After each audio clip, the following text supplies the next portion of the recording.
Bonsoir, bonsoir et bienvenue pour ce nouveau webinaire du Cercle. Je vais demander d'abord à Catherine de se présenter et ensuite à Kiyomi. On vous écoute. Bonsoir à tous. Bon, ceux qui sont habitués vont entendre mon petit pitch d'intro. Donc, moi, je suis Catherine Brunel, source du cercle. Voilà, je dirais. Euh, L'intention des webinaires, c'est pas de la formation, c'est pas descendant, on n'a pas la vérité. On travaille à peine le webinaire, c'est très spontané. Et c'est vraiment la philosophie de ces webinaires. Et c'est vraiment juste de créer des espaces entre des humains qui vivent dans plein de pays, dans la francophonie, de se réunir un temps et d'avoir de la curiosité sur un sujet, d'en parler en sous-groupe et peut-être de semer des graines de curiosité après les webinaires, en parler avec ses proches et de... Voilà. Nous n'avons absolument aucune vérité, comme personne n'a aucune vérité. Nous parlons en notre nom et non avec des certitudes. Et donc, je vous invite à prendre ce qui vous résonne en vous et à laisser ce qui ne résonne pas. Voilà. Et puis, euh, et puis voilà. Kiyomi, tu as envie de te présenter un petit peu? Oui, pourquoi je suis là?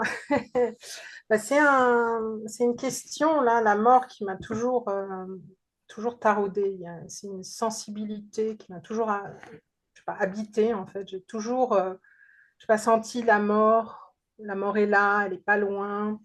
On peut pas faire sans elle. Et puis, je crois que ce face-à-face avec la mort, c'est une expérience, en tout cas, à mes yeux, la plus bouleversante de notre existence, la plus intime. Et voilà, donc ben, je me suis posée, j'ai eu de la curiosité de comprendre qu'est-ce qui se passe au moment de la mort et où va notre conscience, tout ça, qu'est-ce qu'on devient. Et c'est ça qui m'a poussée en 2001 à suivre ma première formation en accompagnement de fin de vie. Et j'ai découvert en fait toute la délicatesse et la sensibilité, j'ai envie de dire, qui émerge de cette rencontre entre nos humanités respectives. Et ça me touche énormément à ce moment-là. Donc là, c'est vrai que quand tu m'as parlé de ce webinaire, je me suis dit, ah, c'est chouette, ça va être peut-être une opportunité qu'on accorde à la mort sa juste place, comme étant celle qui va nous donner de l'énergie, de l'enthousiasme, à vivre une vie pleine de sens qui va nous aider à grandir. Voilà, parce que c'est un peu la vision que j'ai, que ça transforme en fait, et ça nous aide à développer des qualités de cœur d'une grande richesse intérieure. Voilà.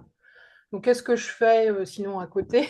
Moi, je suis thérapeute dans une approche systémique et neurobio. J'accompagne plus les transitions de vie en général, la fin de vie, le deuil. Je fais de la médiation aussi CNV parce que il y a pas mal d'histoires non digérées qui remontent justement dans ces moments-là de fin de vie. Voilà, et puis sinon, je fais aussi de la formation en intelligence émotionnelle, plus pour les aidants, les bénévoles, les professionnels de santé. Voilà, voilà. Voilà. Voilà. Et je vais commencer. Première question. Donc, question pour toi, Kiyomi. Quel est ton regard à toi sur la mort? Je crois que ce que j'aimerais commencer par dire, c'est que on est, il me semble, quand même très démunis face à la question de la mort. Alors que la vie, enfin, la mort fait partie intégrante de la vie, ça s'inscrit dans un processus naturel. La mort, la vie, c'est indissociable et quelque part, c'est une question qui est au cœur de l'existence, qu'elle soit humaine ou animale. Et moi, ce que je constate dans ma petite expérience, c'est que le regard que l'on porte sur la mort est très déterminant sur notre attitude euh, envers la vie. Je vois que la conscience de la mort peut nous aider à comprendre qu'est-ce que ça signifie d'être en vie et combien elle a de la valeur, cette vie. Je ne crois pas, par exemple, que que la mort nous attend au terme d'un long chemin, par exemple. C'est plutôt quelque chose qui est là tout le temps, en permanence, et qui nous enseigne, en fait, qu'est-ce qui compte réellement, qui nous permet de découvrir des dimensions plus profondes de notre être, du sens qu'on peut donner à notre vie. Je crois qu'en tant qu'être humain, on a une certaine liberté à accomplir à peu près tout ce qu'on a envie de faire. Mais qu'est-ce que je fais moi de cette liberté? Parce que mes habitudes de vie me drive, sont moteurs pour me faire avancer. Et qu'est-ce qui me propulse finalement? Mes pensées, qui vont donner une direction. Donc mes pensées influencent mes actions, mes croyances dictent mes comportements, mes expériences viennent renforcer mes pensées et mes croyances.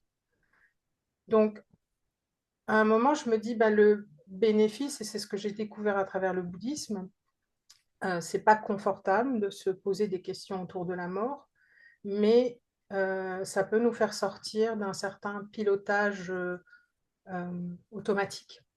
La mort, je vois, ça permet de lâcher prise plus facilement, de prendre du recul, de ne pas se prendre trop au sérieux.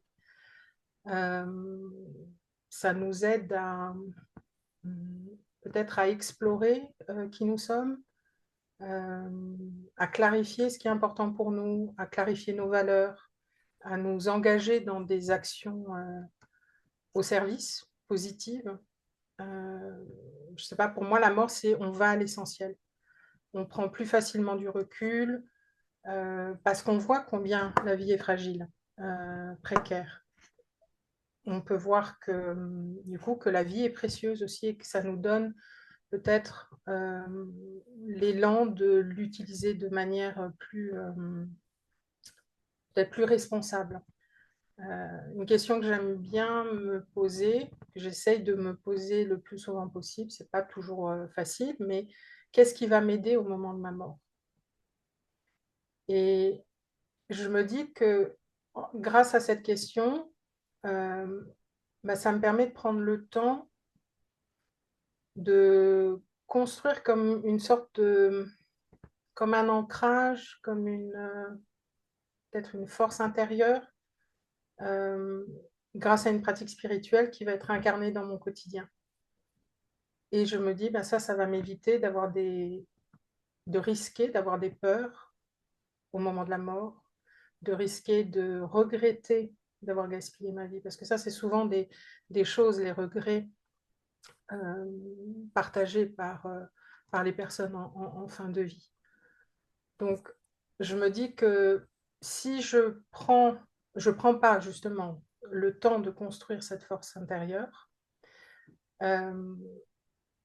ça va être, en fait, ça me donne, ça m'aide à prendre c'est des prises de conscience, en fait, des prises de conscience face à l'inéluctable.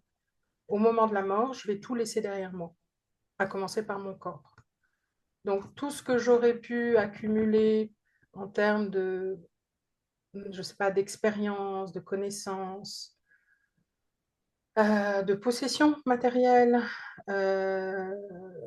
cette tribu, ma tribu comme j'aime l'appeler, toutes mes relations familiales, amicales, professionnelles, tout ça, je vais tout laisser derrière moi.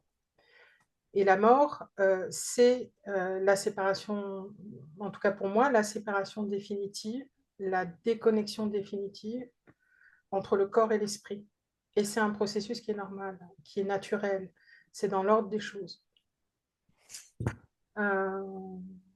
Voilà, donc pour moi, je me dis que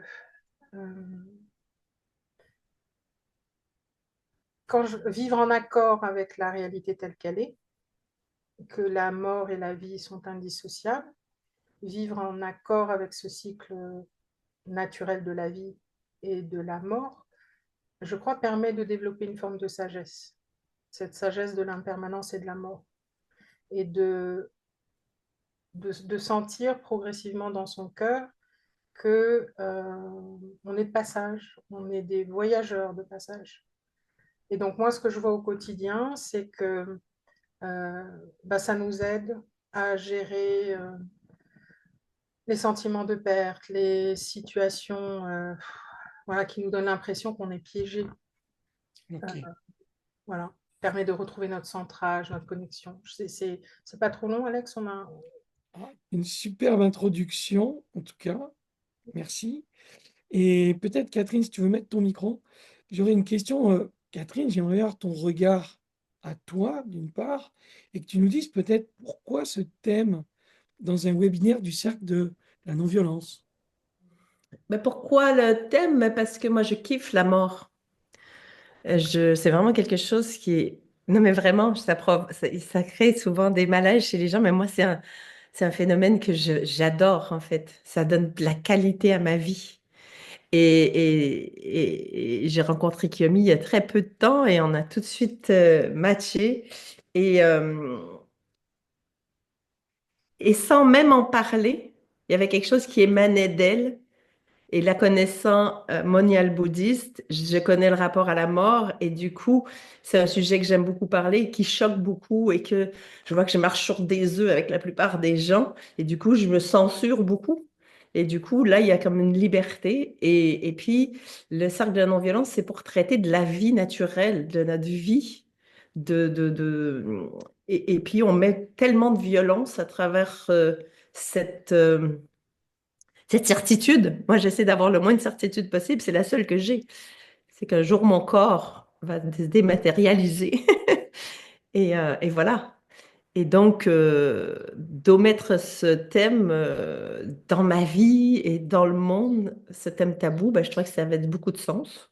Et de le faire avec Kiyomi, ben, ça avait encore plus de sens. Voilà. Et on a deux regards différents, mais convergents. Euh, et je pense qu'on a 8 milliards de regards différents. Et j'espère qu'ils sont convergents. En tout cas, malgré nous, ils le sont.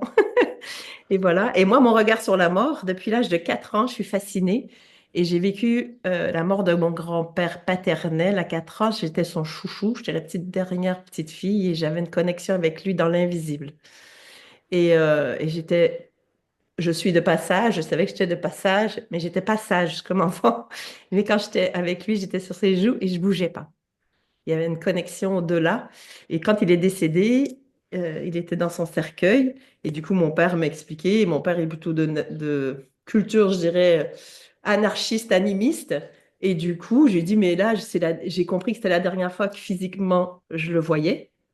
Donc, il avait dit, sinon, il est toujours là dans ton cœur, il vit à travers toi mais physiquement. Et donc, je lui dis, donc, je pourrais pas lui faire un câlin, un bisou. Il dit, non, c'est la dernière fois. Eh ben, je peux en faire un. Du coup, il m'a mis dans le cercueil. Et je lui ai fait un câlin, un bisou. Et ça a choqué les gens. Voilà. Mais moi, c'est un des plus beaux souvenirs de ma vie avec la mort de ma mère et la naissance de mes enfants. Voilà. Et depuis, j'ai une connexion avec la mort qui est plutôt... Et je pleure, je peux pleurer comme une madeleine le jour quand ça arrive.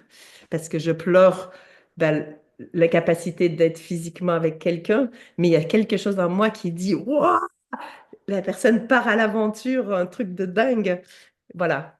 Et je le vis plutôt comme ça, moi, aujourd'hui, la mort. Et je vois que dans mon inconscient et dans mon reptilien, il y a la peur de la mort instinctive, mais moi, dans mon néocortex et dans mon âme, il y a vraiment quelque chose qui est presque, j'irai pas me suicider, mais qui est presque, qui a hâte de vivre ça. Voilà. Donc, il y a quelque chose de très joyeux, moi, avec la mort. Voilà mon rapport à la mort. Bon, donc, toi, tu as presque hâte de mourir. Ça ne me rassure pas quand j'entends ça, mais ok. Ah, Euh, j'ai pas hâte, mais je vois que c'est quelque chose de, un jour, ça va arriver, quoi. Et ok, c'est plutôt excitant pour moi. ok, Pas pour les gens que je laisse, mais pour, voilà, mon expérience. c'est ça. Pour ceux qui restent, c'est encore autre chose.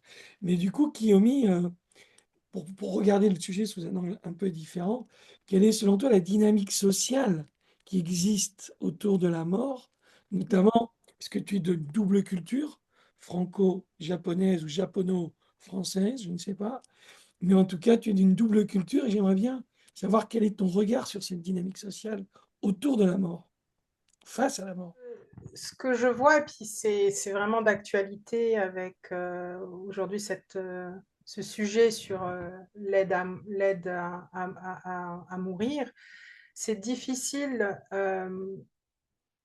individuellement et collectivement, j'ai envie de dire, difficile de faire face en fait à sa propre finitude parce que le sujet de la mort est un sujet tabou. La société s'efforce de camoufler la mort, cultive une sorte de croyance, enfin à mes yeux, hein, comme si on avait une volonté toute puissante d'être plus fort que la souffrance. Donc il y a aussi la souffrance qui est un sujet tabou. On n'affiche pas sa tristesse quand on est en deuil ou quand on a un parent en fin de vie, en EHPAD. On ne parle pas d'avoir perdu ou d'avoir enterré sa sœur ou son frère. On ne parle pas de l'organisation d'un rite funéraire, par exemple. La mort, d'un point de vue sociétal, est vue comme quelque chose d'anonyme, d'invisible. Avant, on parlait du temps de mes grands-parents, par exemple, on parlait de mort de proximité. Quelque part, c'est comme si le mourant ou la mourante savait, sentait le moment venir. Et donc convoquer son entourage, ses enfants, pour transmettre ses dernières volontés. Il y avait comme une sorte de cadre qui s'organisait ensemble. Chacun avait sa place, savait savait ce qu'il y avait à faire. C'était comme si il y avait un rôle à tenir et tout était réglé en fait. Et aujourd'hui, ça a disparu. La mort, elle est toujours là, mais c'est comme une forme de silence, voilà, de silence, d'incompréhension. Les gens ne meurent plus, ils disparaissent en fait. Enfin, pour moi, c'est ce que je perçois et c'est ce que j'ai pu voir, notamment dans mes accompagnements en EHPAD, les résidents qui sont choqués, choqués d'apprendre le décès d'un des membres. Euh, ils ne sont pas choqués par la mort en tant que telle, mais c'est qu'il n'y a pas ou presque pas d'annonce officielle. Il y a comme une sorte de chape de plomb, un mur de silence autour, la chambre se vide. C'est comme si c'était caché. Et très vite, d'ailleurs, il y a un nouvel arrivant ou une nouvelle résidente qui vient. C'est, pour moi, c'est comme s'il y avait une sorte d'idéal où il faudrait mourir sans s'en rendre compte, faire disparaître la mort. Euh, c'est enfin, c'est violent en fait. C'est violent parce que derrière, moi je me raconte que tout ça, c'est pour ne pas perturber la société, pour ne pas perturber les individus.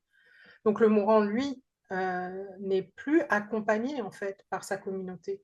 Et il y a de moins en moins de rites où les rites changent aussi. Donc c'est pour moi, c'est la mort est un problème pour la société en fait. Et la fin de vie est problématique.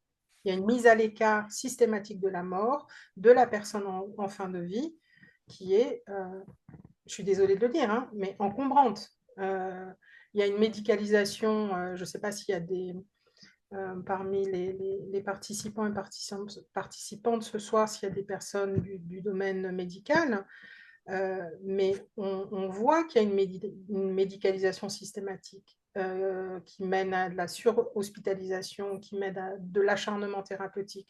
On parle de santé intégrative où le patient, la patiente est acteur, actrice de son parcours de soins euh, sur le terrain. Enfin, c'est très beau hein, comme concept, hein, mais aujourd'hui, on subit la mort en fait à l'hôpital avec peu d'accompagnement par du personnel soignant ou paramédical qui soit formé, parce qu'ils ont ce qu'on exige d'eux, ce sont des compétences techniques. Ils sont formés à soigner des maladies, pas à accompagner la fin de vie. Donc c'est au détriment des compétences psychosociales. Donc ils sont tout autant démunis que n'importe quelle personne qui se retrouve avec un proche en fin de vie, en fait. Donc, il y a cette dimension humaine qui est nécessaire dans l'accompagnement de fin de vie, qui n'est pas abordée, qui n'est pas transmise. Euh, voilà, il y a un déni, enfin, voilà, il y a un déni de la mort, moi je trouve, qui porte Une sur un. sorte, Ouais. est-ce qu'on pourrait dire une sorte de, voilà, de silenciation, comme on dit, on cache tout ça, et même qu'on cache la vieillesse, hein, parce que Le handicap, le enfin, handicap aussi, effectivement. Ok, Mm. super. ouais. Mm. Merci beaucoup, Guillaume. Mais du coup, Catherine, je sais pas, est-ce que tu peux nous faire un petit éclairage ou un lien, en tout cas, sur un éventuel lien avec cette fameuse non-violence systémique que tu moulines et que tu patines depuis tant de temps? Mais ouais, j'ai bien aimé quand tu dis, c'est vrai, quand les gens, quelqu'un meurt, on dit plus mon père est mort, ma mère est morte. Il est disparu, il nous a quittés. Et du coup, il nous a quittés, ça veut dire quoi? On n'ose pas demander. Donc, il y a tous ces non-dits pour moi qui est une violence extrême et qui dénote bien de notre culture occidentale ultra assurée, confortable. Nos sociétés occidentales, on est en obsession d'être confortable, de ne pas être dérangé. C'est et moi qui aime bien aller en Inde où il y a le chaos. Et qu'est-ce que souvent les gens qu'est-ce que tu vas chercher? C'est tellement le chaos à l'intérieur qu'à l'intérieur il y a quelque chose qui est obligé d'être aligné, d'être connecté à soi. Et du coup ici on a tellement de confort extérieur que c'est le chaos à l'intérieur. Les Occidentaux sont anxieux, dépressifs, et plus qu'on est anxieux, dépressif, plus on cherche le calme et le confort. Et du coup, on est dans un cercle vicieux de vouloir gommer tout, gommer le conflit, gommer, et croire que la non-violence, c'est le calme et le confort. Non, pas du tout. La non-violence, pour moi, c'est la conscience de la vie. Et la vie, c'est la mort, c'est ensemble. Et de se réjouir de tout, de se réjouir des chocs, des charmes, des ombres, des lumières, et juste de qu'est-ce qu'on en fait ensemble. Et systémiquement, collectivement, comment ensemble, on peut oser le voir, oser l'inconfort avec soutien, bienveillance et interdépendance. Et du coup, c'est pas en silenciant, c'est pas en gommant, c'est pas en trouvant des mots qui nous empêcheraient de voir, qui soulagent en fait. Ça soulage là dans la relation, comme ça, où on ne vit pas d'inconfort, on va pas avoir de larmes, on va pas. Mais au contraire, ça m'arrive, ben, ça t'arrive, pleure, je te prends dans mes bras, on pleure ensemble, on pleure la perte physique d'un être humain. Et puis voilà, c'est la vie. Et comme on se réjouit d'une naissance. Et on peut même se réjouir d'une mort. Je veux dire un truc qui va peut-être choquer aussi mon père, ce fameux phénomène. Mais mon père, il avait son pull rose. Et c'était son pull de, dans les obsèques. Et lui, il disait aux gens, toutes mes félicitations. Félicitations d'avoir connu cette personne et de pouvoir continuer sa mémoire et de pouvoir célébrer d'avoir vécu avec cette personne. Et ça mettait de la légèreté. Et moi, j'adorais ça, ça me fascinait. Et je pense que bon, c'était de la provocation en réaction, peut-être un peu, mais il y a quelque chose de... Ouais, la mort, la naissance, c'est la même chose, c'est une continuité. Et du coup, euh, et du coup, bien sûr que ça nous appartient tous à voir comment on peut se libérer, mais collectivement, comment on peut juste intégrer cette réalité, cette seule certitude universelle, et comment on peut la vivre ensemble de manière juste naturelle. Voilà, avec soin pour ceux qui restent, et avec soin pour cette période qui est mes derniers souffles. euh, sur Terre avec d'autres êtres humains. Comment on peut euh, accompagner, euh, prendre soin des personnes qui vivent leurs derniers moments sans être dans la pitié, sans être dans marcher sur des œufs, là. Voilà, juste le vivre. Voilà, quand ma mère est décédée, elle est décédée sous mon bisou et ces dernières heures, elle n'était pas consciente selon notre conscience, mais on savait qu'elle était là. Et la preuve, c'est quand je lui ai dit quelque chose, qu'elle a souri et qu'elle est partie. On lui a mis de la musique, on a parlé, on a rigolé avec elle, on a raconté des trucs où elle était con et des trucs qu'on a adoré d'elle. On a dansé, on a chanté, on a mis de la musique et voilà. Et du coup, j'ai la croyance que ça l'a soutenue. Voilà. Alors, il y a une question qui n'était pas prévue, donc je la pose quand même. Mais Ah. si vous pensez que c'est pas juste, on la laisse de côté, Hum. parce qu'il est 20h30 et que ce serait peut-être l'heure d'aller en sous-groupe quand même. Ben oui. Donc, je la pose quand même. Et Ah. si on ne silenciait pas la mort, et si on accueillait la mort, qu'est-ce que ça pourrait changer en fait? Si ça devenait un sujet, Ben, pour moi, la connexion, l'amour, la libération. Parce qu'à chaque instant, on est dans la peur de cette mort. Ça crée des comportements tragiques. Ça enferme les gens d'avoir peur de la mort, en fait. Ça les empêche de vivre pleinement leur vie. En tout cas, moi, c'est ma croyance. Et ok. de se libérer collectivement, je pense que ça nous libérerait collectivement de vivre pleinement notre singularité en liberté. Et plus on est aligné avec notre singularité en liberté, plus on est bien, plus on vit dans l'amour, moins on crée de la violence. L'accueil et l'acceptation de la réalité telle qu'elle est, du fait que cette mort, la mort est indissociable de la vie, ça va ensemble, euh, ça, ça permet de libérer de cette gravité qu'on qu'on- qu'on donne à la mort. Et moi, là où ça vient résonner, c'est que ça permettrait la solidarité, ça permettrait vraiment de soutenir pour que la personne en fin de vie parte dans la dignité. Dans la dignité, c'est ne pas laisser la personne seule, démunie, en désarroi, avec ses émotions, avec ses regrets, avec ses questionnements. Et en fait, quand on est OK avec la mort, quand on l'intègre en tant que oui, tout est impermanent, on le voit toute la journée, tout le temps, tout le temps. On voit que les choses changent en permanence et on ne peut pas stopper ça parce que ça, c'est la nature même du cycle de la vie. Et là, de dire on accueille ça, bah super, on peut être à côté, on peut servir de réceptacle, c'est super, quoi. Hum, Et c'est le Bien, bien, bien. changement, il peut se faire là. Là, on est hum, dans la douceur, on est dans la non-violence et on s'accorde le droit de pleurer, on s'accorde le droit de traverser ses émotions. Voilà, comme tu disais, Catherine, on n'est pas là à marcher sur des œufs, on n'est pas là à se demander qu'est-ce que je dis, qu'est-ce que je fais. Non, je suis juste là. C'est hum, être là, être présent, offrir de la chaleur humaine, offrir de vivre de la connexion, du partage et se dire les choses aussi, se dire les choses qu'on n'a pas pu se dire avant. Et vive l'amour, comme tu disais, Catherine.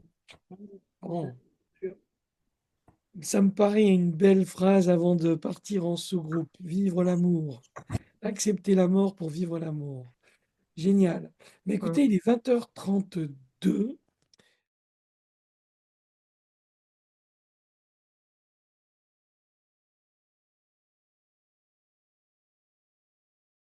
Bienvenue de retour à toutes et à tous. Et hop, voilà, donc je sais pas, Catherine, Kiyomi, si vous voulez introduire Euh, cette partie. je- Alors, du coup, Oui, je lève c'est la main ça. comme ça. Juste. Moi, ce que j'ai envie de partager, c'est qu'on ne sait pas tout et que quand on a fini cet échange là, dans les dernières secondes qui nous restaient, je disais que j'avais accompagné mon père lorsqu'il est mort, euh, que je suis empreint d'enseignements bouddhiques et que du coup, j'ai beaucoup médité et parlé avec lui alors qu'il était inconscient déjà. Et pour le rassurer sur le fait qu'il pouvait partir et qu'on allait s'occuper de notre mère. Et ce que je sais, c'est que c'était en France, on était à Paris à ce moment-là, et il a une de ses sœurs qui est en Espagne. Et donc on l'a accompagné toute la nuit en méditation. Et quand il est mort, dans la matinée, suivante, le lendemain, on a eu donc sa sœur au téléphone dans la journée pour lui apprendre sa mort et elle lui a dit, et elle nous a dit, je sais, il est venu me le dire et je l'ai vu alors qu'il était mort en fait. Voilà. Et, et tout ça pour dire que est-ce que le début, est-ce que la fin, oui, ça doit être le début de quelque chose de nouveau. Voilà. Et en tout cas, on sait jamais vraiment, mais ce que je sais, c'est que sa sœur l'a vu et il est allé lui dire au revoir alors qu'elle habitait à plusieurs kilomètres de distance de nous. Voilà. Merci, Sophia. Merci. Guillaume, ça te parle, ce genre de témoignage? C'est magnifique, merci pour ce partage. Ben oui, pour moi, c'est des choses de l'ordre de le mystère qu'il y a autour de la mort. Voilà. Et j'ai la croyance que il y a un sens en fait. On a besoin de donner aussi un sens à cette mort. Et ce que j'entends dans le témoignage de Sophia, et vraiment je la rejoins là-dessus, c'est à quel point le fait de pouvoir accompagner la fin de vie d'un être proche nous permet de vivre ce besoin de contribution au mieux-être et de sens. Et ce que j'ai pu constater en accompagnant notamment un collectif de famille en EHPAD au moment de la période juste post-Covid, c'est qu'en fait, quand on n'a pas pu être présent et au moment de la fin de vie, ça impacte la manière dont on traverse après le deuil.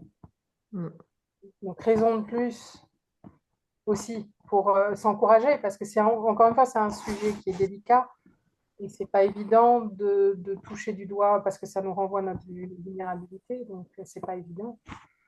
Mais raison de plus pour aller tranquillement à son rythme, aller creuser un peu le sujet parce que c'est une aide pour soi, mais c'est une aide aussi pour ceux qu'on aime.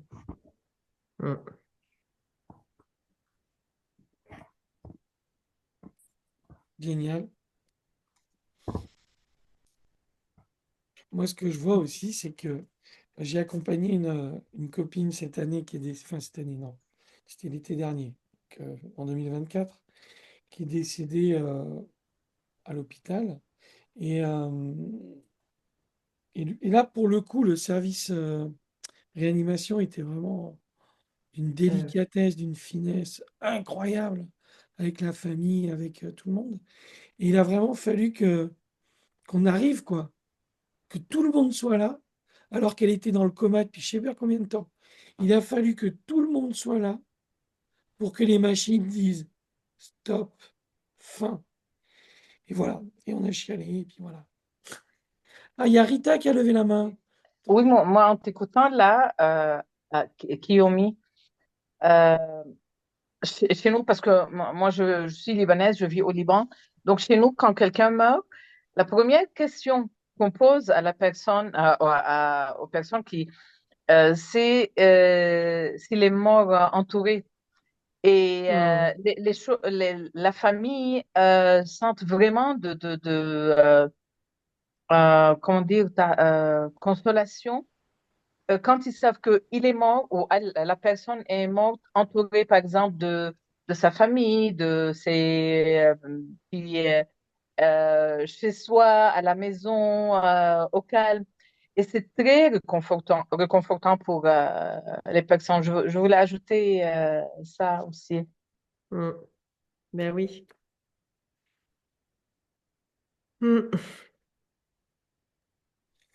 Ça me fait. Alors, Merci, c'est merci Sophia qui Rita. a levé la main, mais du coup, ça me Et fait. Rita, elle est disparue d'un coup. Ouais. Merci, je la vois plus, mais merci. Oui, après, je ne veux pas mobiliser la parole, mais Oui, ton témoignage, Rita, me fait penser à ma mère qui a 89 ans et qui est atteinte de la maladie de Parkinson, entre autres choses, et qui, elle, voudrait justement bénéficier de l'accompagnement pour mourir dans la dignité. Et ça, c'est un vrai sujet en France puisque c'est toujours en débat et ça n'a pas été voté. Et donc, moi, je lui ai proposé de l'accompagner en Belgique, par exemple, où c'est autorisé, mais avec tout un tas de contraintes, hein. En tout cas, c'est autorisé à des personnes qui ne sont pas belges. Et à partir du moment où je lui ai dit que si elle était prête, j'étais prête, moi, à l'accompagner et à être avec elle, il y a comme un poids qui est tombé, en fait. Et aujourd'hui, elle parle plus plus Mm. vraiment de mourir. Voilà. Parce qu'elle sait que elle sera pas toute seule. Voilà. C'était en ça que ça faisait écho, Mm. Mm. que Rita Oui, venait de partager. oui. Mm. Moi, je me rappelle quand mon père est décédé, j'étais en train de parler tout à l'heure. Euh, il savait à l'avance. Et avant que ma sœur était là, elle allait quitter au boulot, il lui a dit où tu vas? Reviens parce que je vais mourir. Il le savait. Et même 4 jours avant sa mort, il m'a dit quelque chose concernant mon parcours professionnel que jamais il me l'a dit, jamais. Et j'étais étonnée pourquoi il me le dit. J'ai compris ça juste 4 jours après. Je me suis dit, il savait, il savait. Et pour moi, Mm. c'est aussi c'est consolant parce que il savait, il était préparé pour Mm. ce passage. Mm. Mm. Mm. Super, merci Merci. Rita. Il y a Sylvie qui a aussi levé la main. Je veux juste dire un Alors, petit truc par rapport à être vivant. À chaque fois que quelqu'un que je connaissais décède et que je vais aux obsèques, souvent c'est là que ça se passe, je me dis que j'ai comme le devoir de mieux vivre puisque cette personne ne peut plus le faire. À chaque Mm. fois, on est réunis les uns les autres, on se connaît, on se soutient, on se réconforte. Et à chaque fois que je leur dis, la meilleure façon de lui rendre hommage, c'est nous d'être encore un peu plus vivants à chaque Mm. instant. Voilà, merci. Merci. Rajouter de la vie à la vie. Monique. Oui, en fait, je voulais rebondir un peu sur le fait d'entourer le défunt et puis j'ai vécu un peu la même expérience que Catherine. Quand j'avais 3 ans, mon grand-père est mort et c'était un grand-père que j'adorais. Et en fait, la vision de la mort d'une petite fille de 3 ans n'était pas triste du tout. Et pareil, il y avait plein de monde autour de lui. Il était dans le salon, couché sur le canapé. Les gens venaient, l'entouraient. Et moi, j'étais là aussi. Je dis à ma maman, est-ce que je peux lui faire un dernier bisou? Mm.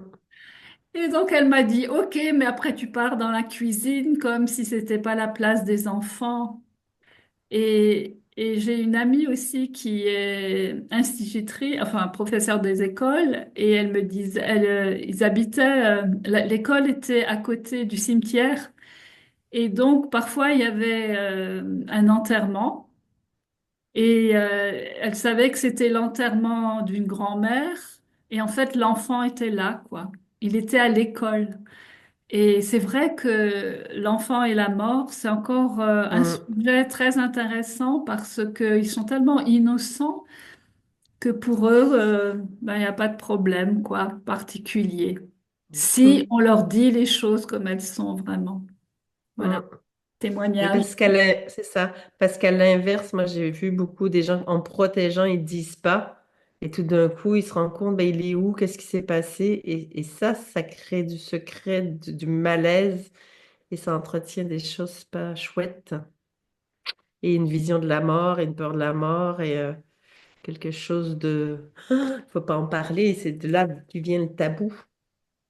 Il y a oui, une petite anecdote, une copine de ma fille, à 20 ans, 20, 21 ans, son propre père était malade, ils lui ont caché, il faisait beaucoup de déplacements, il est en déplacement, mais il est en train de mourir, et ils ont su qu'il était mort. Sa fille, 21 ans, mon père est mort. Il voulait pas que vous le voyiez, et du coup, il est mort tout seul dans une chambre. C'est rude. Et c'était plus ça qu'elle pleurait, qu'elle n'avait pas la confiance de pouvoir lui parler avant de sa mort, plus que la mort elle-même. Il y a oui. Olivier et Jean-Marc. moi, j'aurais bien voulu, juste avant qu'Olivier prenne la parole, Mm. si Guillaume, tu avais un petit, je sais pas, ça t'évoque quelque chose, là, ce que tu viens d'entendre sur les gens qui viennent autour, toutes ces choses-là, ou... Euh, Moi, ce que ça m'évoque, c'est surtout euh, alors, comment dire ça? La personne en fin de vie, le mourant ou la mourante sait. Mm. Donc, en fait, à partir de là, enfin, j'ai souvent entendu et j'ai constaté aussi en accompagnant des personnes que euh, c'est pas, ça arrive souvent, j'ai envie de dire, que la personne attende de voir tous les enfants ou de voir les membres de la famille, tous les membres de la famille. Et là, voilà, là, il y a quelque chose comme s'il y a quelque chose qui faisait tenir.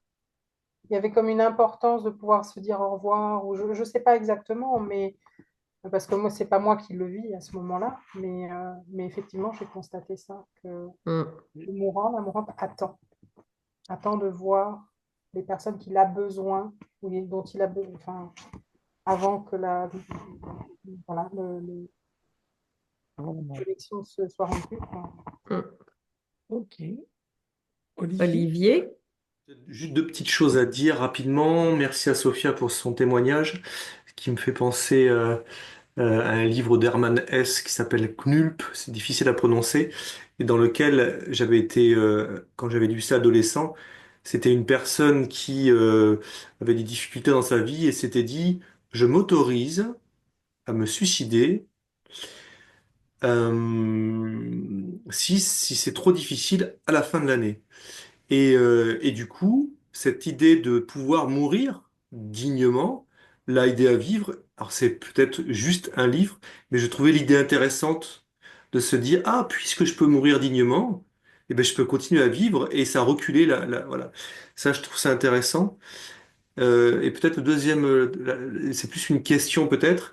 J'entends, et j'ai pas de problème a priori particulier à avoir perdu mes grands-parents, certains proches, mon père. Euh, Par contre, c'est logique. Par contre, perdre un enfant, on n'en a pas parlé. Mm. Je suis pas sûr que je réagirais comme Catherine, à être dans c'est voilà, je sais pas si j'imagine que Kiyomi a accompagné ce genre de choses. Je serais assez intéressé pour. J'ai des amis qui ont perdu leur enfant et qui sont catholiques et c'était très émouvant et très beau de voir la dignité, l'extrême dignité de ça. Mais rien que d'en parler, ça m'émeut. Mm. Oui, moi quand je parle de la joie, c'est quand c'est une mort de l'ordre naturel des Mm. choses. Et perdre un enfant, c'est très intéressant. Ben, c'est très intéressant. Dans toutes les langues, pour le moment, on ne sait pas une langue qui a un mot pour dénommer ça. Par exemple, si une femme ou un homme perd son conjoint, il est veuf ou veuve. Si un enfant perd son parent, il devient orphelin, mais ça n'existe pas de mot dans les langues pour dire qu'on a perdu un enfant. Et c'est Si en d'autant arabe, il plus y en a. difficile. En arabe, il y en a. Ben, super. Et Astakla, oui. c'est d'autant plus difficile parce que du coup, en tout cas dans la langue française et dans la plupart des langues, super s'il y en a en arabe, c'est que du coup, en tout cas en France et dans la plupart des pays occidentaux, euh, si on a perdu un conjoint, c'est écrit veuf ou veuve, donc il y a une trace qu'on a déjà eu une relation ou un orphelin, on est traité tel quel. Par contre, l'enfant, il disparaît tout simplement.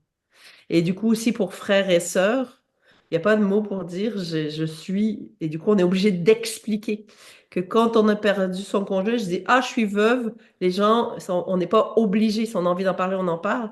Mais quand on a perdu un enfant, soit on nie, puis on dit j'ai un enfant et j'en ai perdu un, ou voilà. Donc, c'est un vrai sujet. Et je sais pas si Guillaume t'a vu. Moi, j'ai souvent entendu des parents dire qu'il y avait quelque chose que c'était contre nature. Mm. Voilà. Mm. Et donc, je crois que euh, pour le système nerveux, pour tous nos systèmes intérieurs aussi, c'est compliqué d'appréhender cette réalité-là. Et moi, ce que j'ai pu entendre aussi, c'est qu'on fait pas on ne, on fait pas le deuil. Alors, j'aime pas trop le terme faire le deuil, cheminer dans le deuil, traverser le deuil, mais en fait, euh, je crois que pour les parents, de ce que j'ai pu, les témoignages que j'ai pu lire aussi, il y a quelque chose de l'ordre de, faut sublimer quelque part. C'est-à-dire que les parents vont être sublimés dans le sens d'un mécanisme de protection, en fait. Hein. Euh, donc, les parents vont créer une association, vont écrire un Mm. livre. Euh, c'est, enfin, et effectivement, même moi là, je vois, enfin, quel mot poser sur ça, en fait. Moi, je me souviens de mon père au moment de la fin de vie de maman. C'est un Japonais, donc c'est quelqu'un qui est très pudique, économe sur le partage de ses ressentis, de ses émotions. Et il n'avait jamais abordé la mort de son premier enfant, euh, mort-né à la naissance. Et mon père m'a dit, il n'y a pas de douleur plus insoutenable que la perte d'un enfant. Mm. Et pourtant, cet enfant, euh, voilà, et après, derrière, il y a aussi la construction de l'enfant mythique, parce que mort-né, et le parent va projeter et idéaliser, en fait, les expériences qu'il aurait pu vivre avec l'enfant, etc. Mm. Donc, oui, moi, je ne peux pas imaginer, hein. Je suis pas maman, mais je ne peux pas imaginer ce que c'est que de traverser cette Mm. souffrance. Et juste pour dire, ma grand-mère a eu 19 enfants. Elle en a perdu trois, un presque mort-né, un 3 mois, un 3 ans. Et nous, les petits-enfants, quand on nommait nos oncles et tantes et tout, on en connaissait 16, dont nos parents. Et on nommait les 16 et elle disait non, j'en ai 19. Et même avec 16, les trois autres étaient toujours dans son cœur et elle disait toujours j'ai eu 19 enfants. Voilà. On avait Il y avait Jean. Jean-Marc. Oui, je ne sais pas si si tu as toujours envie de prendre la parole ou pas, Jean-Marc, mais tu es le bienvenu. On t'a fait attendre un peu, je suis désolé. Moi, ce sur quoi je voudrais témoigner un petit peu, c'est j'ai eu la chance d'accompagner un de mes employés jusqu'au jour de sa mort. Je l'ai recruté en sachant qu'il était malade, soi-disant ça allait mieux, c'était fini. Et puis bon, je me doutais bien que peut-être c'était pas le cas. Tout ça pour dire il avait un cancer du pancréas, hein. Donc il a tenu quelques temps quand même. Pourquoi j'ai de la chance? Parce qu'en fait, on était dans un contexte professionnel assez stressant, c'est difficile quelque part. Et tout le temps, justement, ça a duré une grosse année, hein, tout ça, quand même. Enfin, entre le moment où il sentait que la fin arrivait et le jour où la fin est arrivée, il s'est passé une grosse année. Mais on a eu le temps ensemble de balayer tout ce qui n'a aucun intérêt quand on se retrouve face à la mort. Et sur 1 million de sujets, où je parlais par exemple, bah là, ton augmentation, pas de chance, ça va être zéro, il dit, on s'en fout. Il m'a montré en fait tout ce qui finalement n'avait aucun intérêt quand vraiment on était en pleine conscience que la fille avait une fin. Hmm. Il y a, il y a- comment, je sais plus qui disait que la deuxième vie commence quand on sait qu'on en a qu'une. Et Oui. moi, j'ai eu cette chance de pouvoir le vivre dans mon contexte de travail avec l'équipe, hein, et de leur dire, bah, même après, en gros, bah, tu te plains, tu préfères quelle position, par exemple? Qu'est-ce qui serait le plus facile pour toi?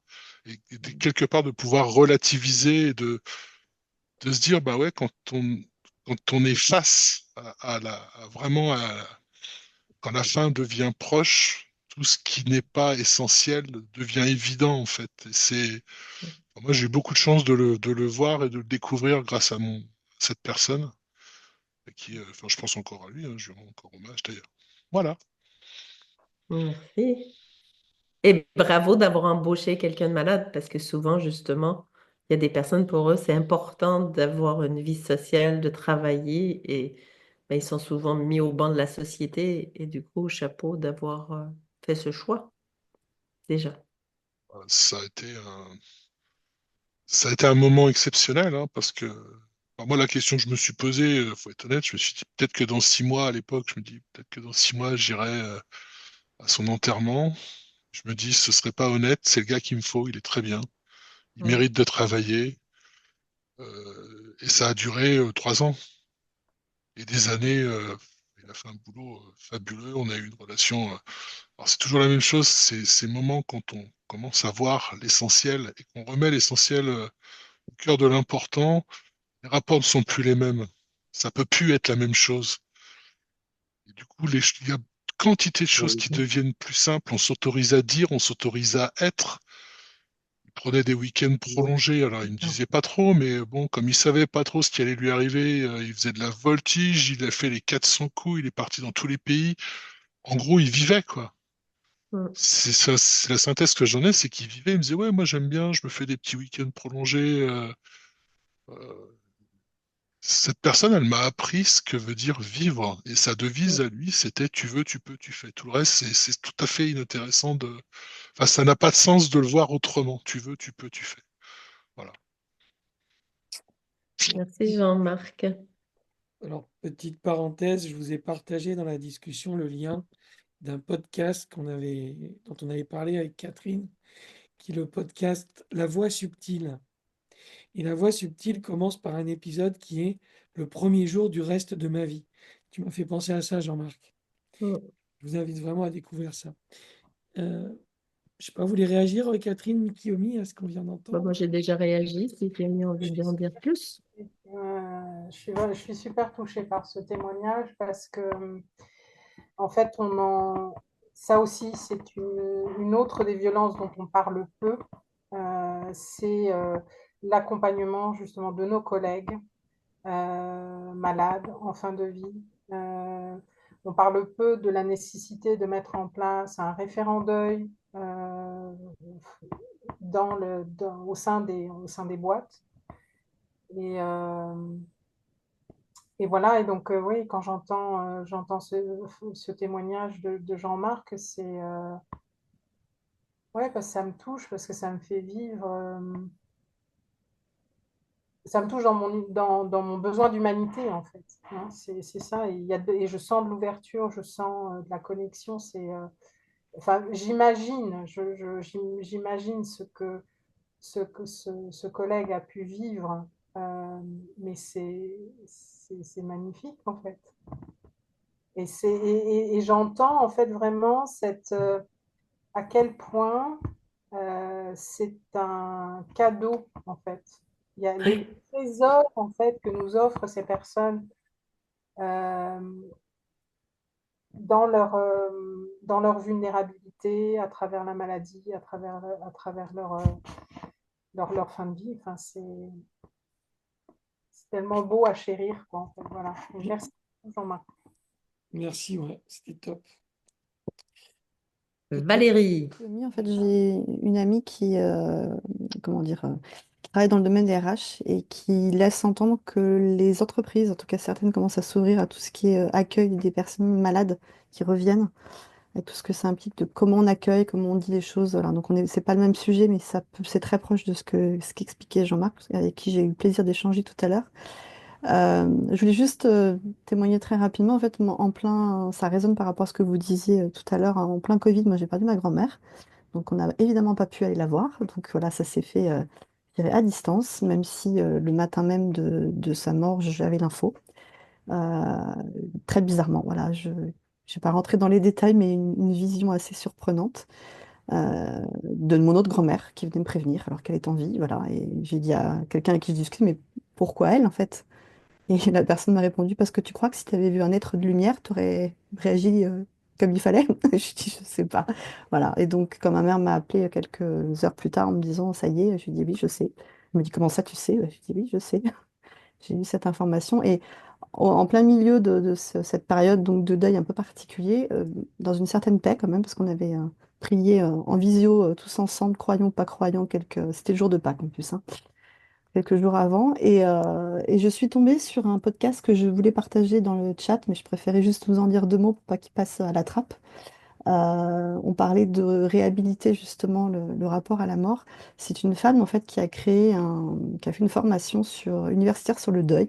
Je lis ce que j'ai sous les yeux et qui a lancé un site qui s'appelle Happy End et qui a créé des apéros de la mort. Voilà. Donc, alors c'est pas apéro de Wow. la mort au sens, c'est un super apéro.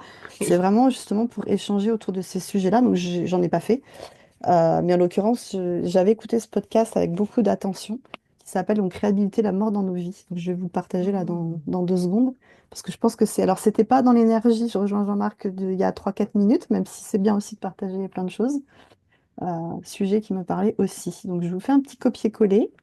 C'est un podcast qui s'appelle Métamorphose, en l'occurrence, que Ah vous bah, connaissez de peut-être Anne pour certains. Guéquière. Exactement. Une Voilà. petite parenthèse, il n'y a pas de bonnes ou de mauvaises énergies, tout se rencontre, tout résonne. Et vraiment, c'est ça, de s'ouvrir et on est singulier, singulière et donc on vit les choses en résonance et on croit qu'on n'est pas sur la même longueur d'onde, mais tout est connecté. Voilà, j'ai envie de dire ça. Donc, excusez-vous pas de qu'est-ce que vous apportez ce que vous êtes et ce que vous avez envie de dire. Tout est parfaitement imparfait. Oui, Moi, il y a quelque effectivement. chose qui me tracasse. J'ai envie de poser cette question au groupe. J'ai l'impression que finalement, on cache la mort, euh, comme on cache le handicap d'ailleurs, parce que peut-être c'est aussi des trucs qui nous relient, qui nous connectent tellement à l'essentiel de ce que nous sommes, que ça nous déconnecte du travail. Tu vois. Ah, Ça tu nous veux dire que déconnecte ça... de la pensée, vas-y, tout à fond, Oui, focus, oui, focus, laisse tomber oui, la vie et connecte-toi à la ben oui, productivité. Tu vois, ben oublie oui, l'essentiel, ben oui. connecte-toi à ton boulot, noie-toi dans le Mm, travail. Voilà. mm, Je ben suis oui, peut-être un peu le troublion, je suis peut-être pas dans ben oui, l'énergie, mais je le ben dis. si, ben si, ben si. On est des bons petits soldats et on est dans une société de plus en plus dans la rentabilité et voilà, dans la déconnexion du vivant et comme je disais au départ, de cette société de confort et de productivité, bien sûr, qui est un système assez violent, n'est-ce pas? Et ça arrange bien que les gens beaux, jeunes et productifs qui soient devant et qu'on parle de ces forces vives et pas des gens qui sont faibles. Mais ça, c'est au-delà de notre société. Ça puise ses sources dans notre système nerveux on fait société. Et pour faire société, il faut être fort et il faut survivre. Mais on n'est plus dans la survie, on est dans la survie. Dans le sens où on est même trop nourri, trop soigné, je dirais presque. On s'occupe beaucoup de notre carcasse et un peu moins de nos âmes. Emma, Je m'aperçois que je suis devant moi. Voilà, je n'ai pas envie de me lever pour c'est allumer. OK.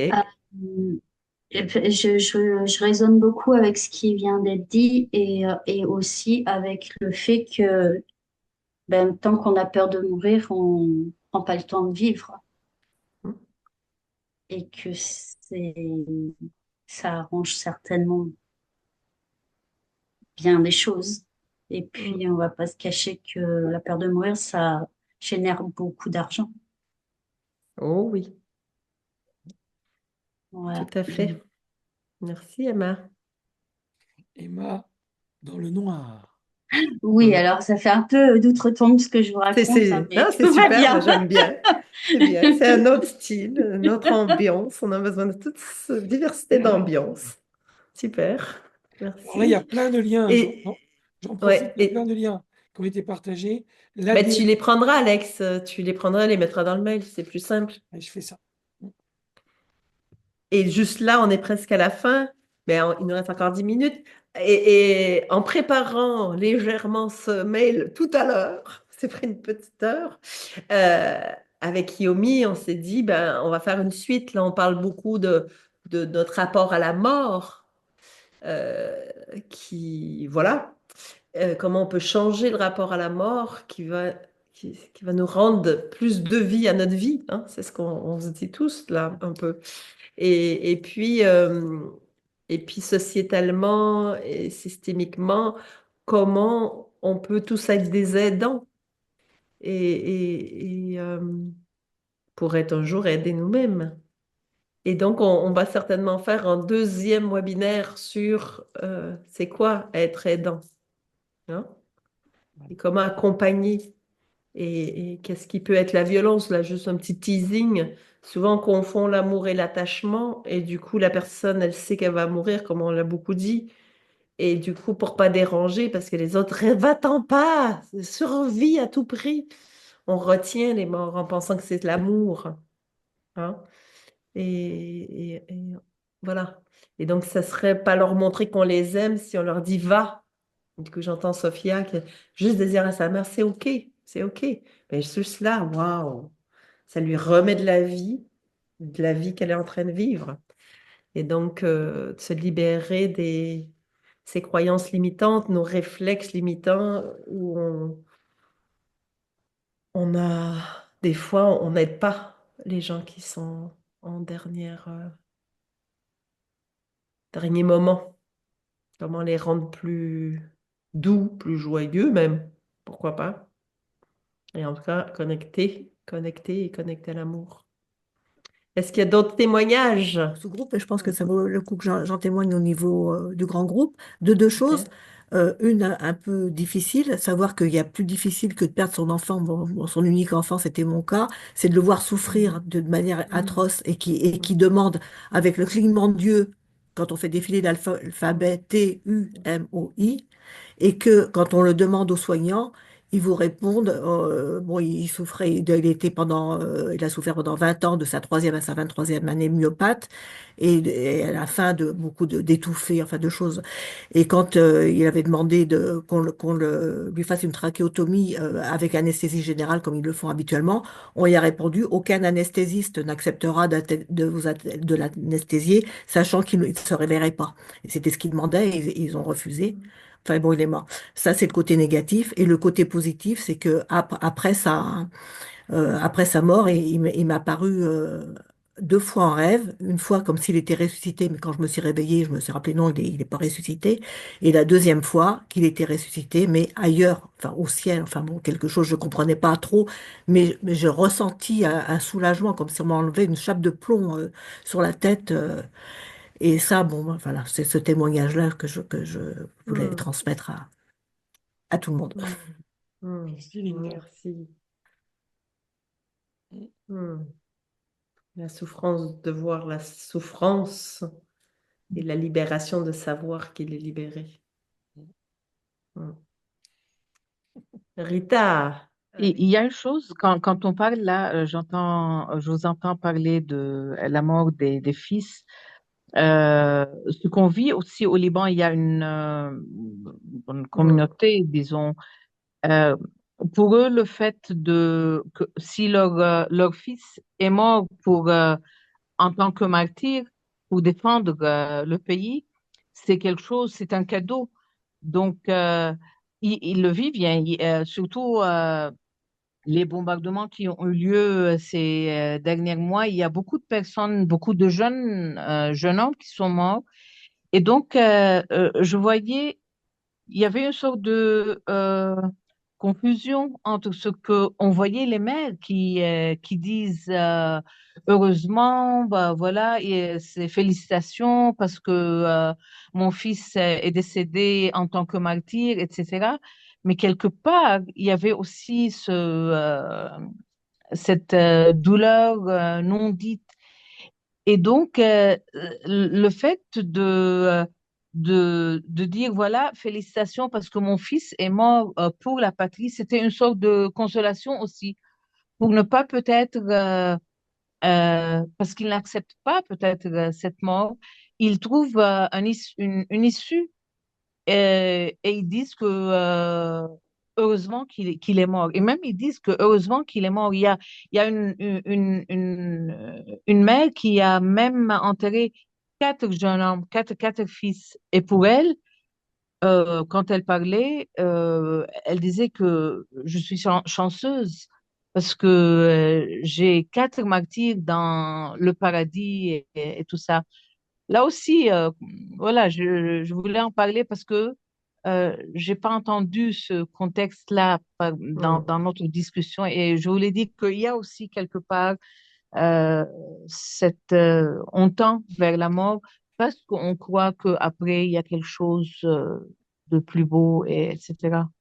Ben, parce que c'est une mort que je connais pas et je n'aime pas parler de choses que je connais pas déjà, mais je sais que ça existe. Et il y a un endroit où je m'autorise pas, je dirais, à commenter. Je sais pas si Kiyomi, tu as un point de vue ou tu as envie de dire quelque chose. T'as pas ton micro, Kiyo.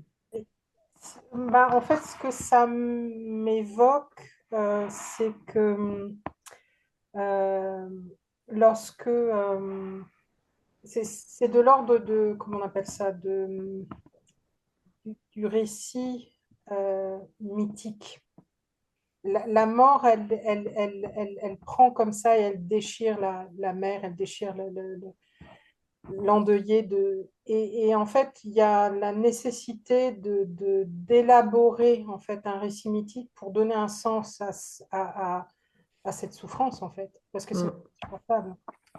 Hmm. Donc euh, moi je moi j'ai cette croyance que nos systèmes sont bien faits et que voilà notre conscience, notre esprit, notre système nerveux, tout ça, tout cet ensemble a la capacité de mettre en place quelque chose pour, pour permettre à la personne de ne pas être submergée par la souffrance. La souffrance en elle, elle est intolérable en fait, là, dans ce que j'entends en tout cas.